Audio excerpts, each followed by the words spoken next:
Okay, welcome back everyone. So this video is a brief introduction to the idea of acceleration, and we've sort of thrown that term around, and we haven't really talked about what it really means. And one misconception that students often have about acceleration is they get it mixed up with velocity.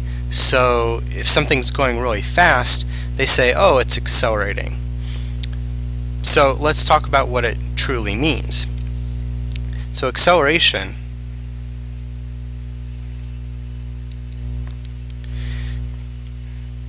it's the rate at which velocity changes.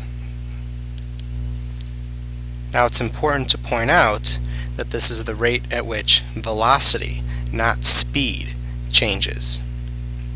The reason for that is that acceleration A is a vector, and because it's the rate at which velocity changes, we use velocity and not speed, so that's a vector, and we're talking about the change in velocity over a change in time. So for example, if something starts at 50 meters per second in the positive direction, that's V initial, and if V final is 10 meters per second in the positive direction, and if this happens during a time of 8.0 seconds, what is the acceleration? So technically I should put arrows to show that those are velocities, because I have direction, that's the plus sign, and I have magnitude, the 50 and the 10.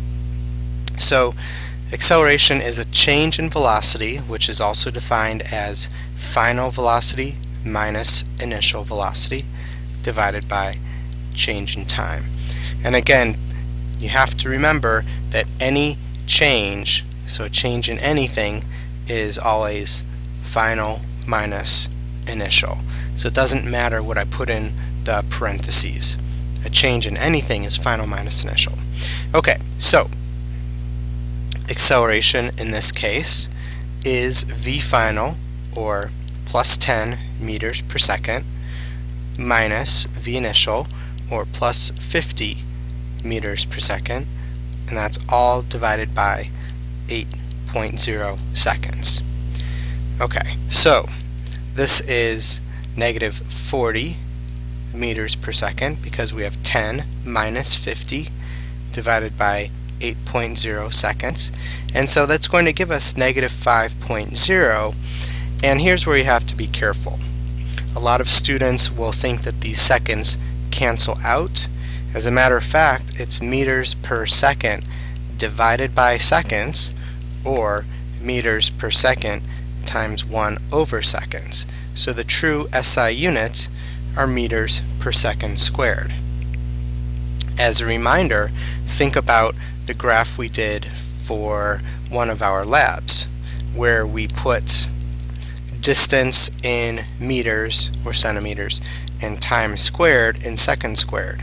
We had a slope which had units of meters per second squared, and that slope relates to the acceleration.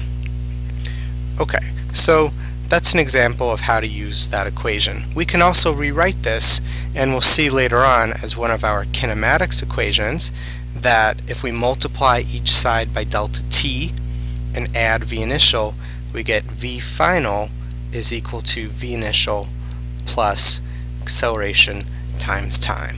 And this is saying that t initial is equal to 0, so delta t is just whatever t final was. We just call that equal to t. Okay, now the last thing that we should mention about acceleration is that there are two different types. There's average acceleration, and that's what we've been talking about as a change in velocity over a change in time. And then of course there is instantaneous. Now in this class we're not really going to be talking about instantaneous acceleration very much. As a matter of fact, most of the situations that we'll deal with will be situations where we have constant acceleration. and we'll be talking about that a bit more later on.